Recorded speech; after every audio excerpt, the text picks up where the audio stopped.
školjka slava.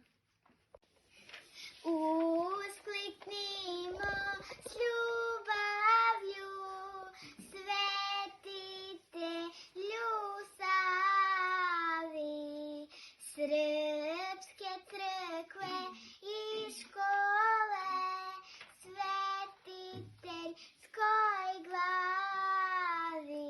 Danas Ivana i ja hoćemo da vam pokažemo ko je bio Sveti Sava, a rođen je pod imenom Rastko Nemanjić. Sveti Sava, naša slava, ti si uvek naša nada, pa i onda kad najviše tvoja srpska crkva strada. Vera naša, crkva naša, ostala je uvijek ista. Ona uči ljude dobru, verno služi Boga Hrista.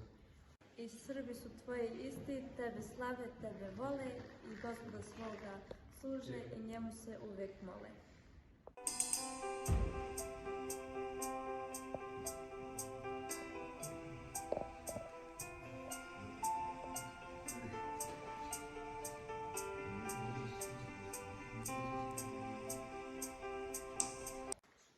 Sveti Sava i otac i mati s malom detetom.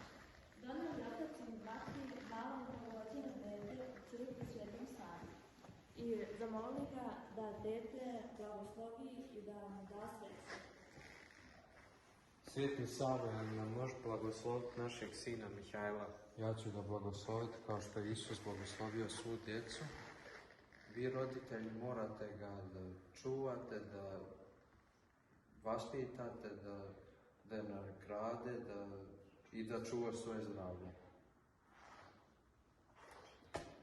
Roditelji su učinili što im je svetac kazao, pa je od njihovog malog deteta postao dobar, radan, pošten i pobožan čovjek. To se posle čulo nadaleko, pa je sa svih strana dolazio silan svet i dovodio malu decu Svetom Savi, te da ih blagoslovi i da im da sreću.